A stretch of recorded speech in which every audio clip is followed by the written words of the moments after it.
পহেলগাঁওয়ে সন্ত্রাসবাদী হামলার পর বদলার আগুনে ফুঁসছে গোটা দেশ। সন্ত্রাসবাদীদের মদতদাতা পাকিস্তানকে আর রেয়াত নয়। ক্ষোভের আগুনে জ্বলে উঠেছে ভারতীয় বিনোদন দুনিয়াও।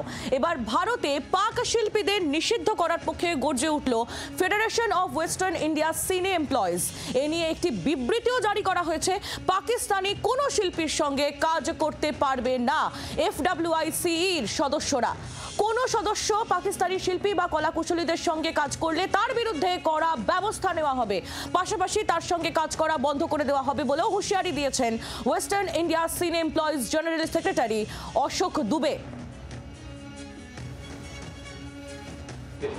और अब हो रहे अभी भी जो पहलगाम में हमला हुआ हमारे टूरिस्टों पे, वो एकदम निंदनीय है। और इसके लिए फिर से हमने एक प्रेस रिलीज की कि कोई भी अगर हमारा भी मेंबर किसी भी पाकिस्तानी कलाकार टेक्नीशियन के साथ काम करते हुए पाया गया तो हम उनके खिलाफ भी नॉन कोऑपरेशन करेंगे, हम उनके साथ भी काम नहीं करेंगे। বাংলার আওয়াজ, বাঙালির আবেগ, জি 24 ঘন্টা।